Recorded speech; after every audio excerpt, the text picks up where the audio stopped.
Army के winter और Jungkook सच में आर्मी से छुपकर डेटिंग कर रहे हैं। और आर्मी ये मैंने पहले नोटिस भी नहीं किया कि बीटीएस मेंबर्स स्पेशली आरएम कई बार हमें जंगकुक और विंटर को लेके हिंट दे चुके हैं और इनडायरेक्टली बीटीएस मेंबर जंगकुक और विंटर के रिलेशन आर्मी को बता भी चुके हैं। तो आर्मी ये बात है बीटीएस के व्यूअर्स के लाइव की, जब वो एलए में अपने न्यू एल्बम के लिए गए हुए थे और उस टाइम पर ना ताई ने लाइव में कहा था कि मुझे अदर ग्रुप के आर्टिस्ट के साथ भी ना ब्रॉडकास्ट करना है। और ताई उस टाइम पर ना बिग हिट के ही अदर ग्रुप्स की बात कर रहे थे और ताई स्पेशली ना टीएक्सटी की बात कर रहे थे। ताई ने बोला था कि मुझे योनजिन और तेयुन इन सब के साथ भी लाइव करनी है। और तभी आरएम ने सडनली बोलते हैं कि हाँ जाओ और एसएम और वाईजी के मेंबर्स को बुलाओ और उनसे कहो कि hello nice to meet you, और उनको बुला के ना उनके साथ ब्रॉडकास्ट कर लो। तो आरएम ने ना एसएम और वाईजी का नाम ही क्यों लिया, जबकि आरएम को अच्छे से पता था कि विंटर का नाम जंगकुक के साथ और जेनी का नाम ताई के साथ काफी टाइम से जोड़ा जा रहा था। तो आरएम ने जानबूझकर विंटर और जेनी की कंपनी का नाम ही क्यों लिया। आरएम किसी और के पॉप कंपनी का नाम भी ले सकते थे।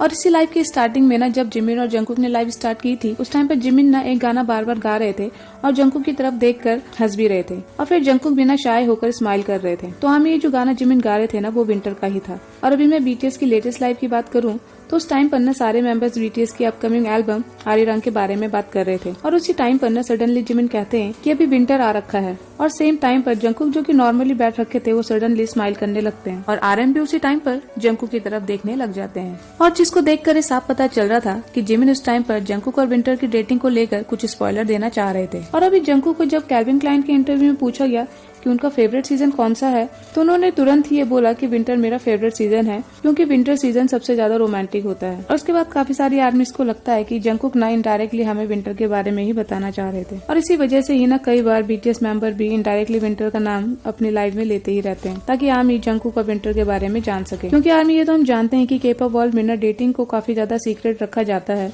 और ये भी माना जाता है कि अगर किसी आइडल की डेटिंग रिवील होती है तो उससे आइडल के कैरियर में काफी ज्यादा फर्क पड़ता है। और बीटीएस मेंबर भी ये बात कई बार बोल चुके हैं कि उनको लगता है कि अगर वो किसी को डेट करेंगे तो उनकी आर्मी उनसे काफी ज्यादा नाराज हो जाएगी और इसी वजह से बीटीएस मेंबर्स अपनी डेटिंग के बारे में आर्मी को डायरेक्टली नहीं बता पाते हैं। तो हमें आपका इस बारे में क्या कहना है मुझे कमेंट करके जरूर बताना और अब मिलते हैं अपने नेक्स्ट वीडियो पर।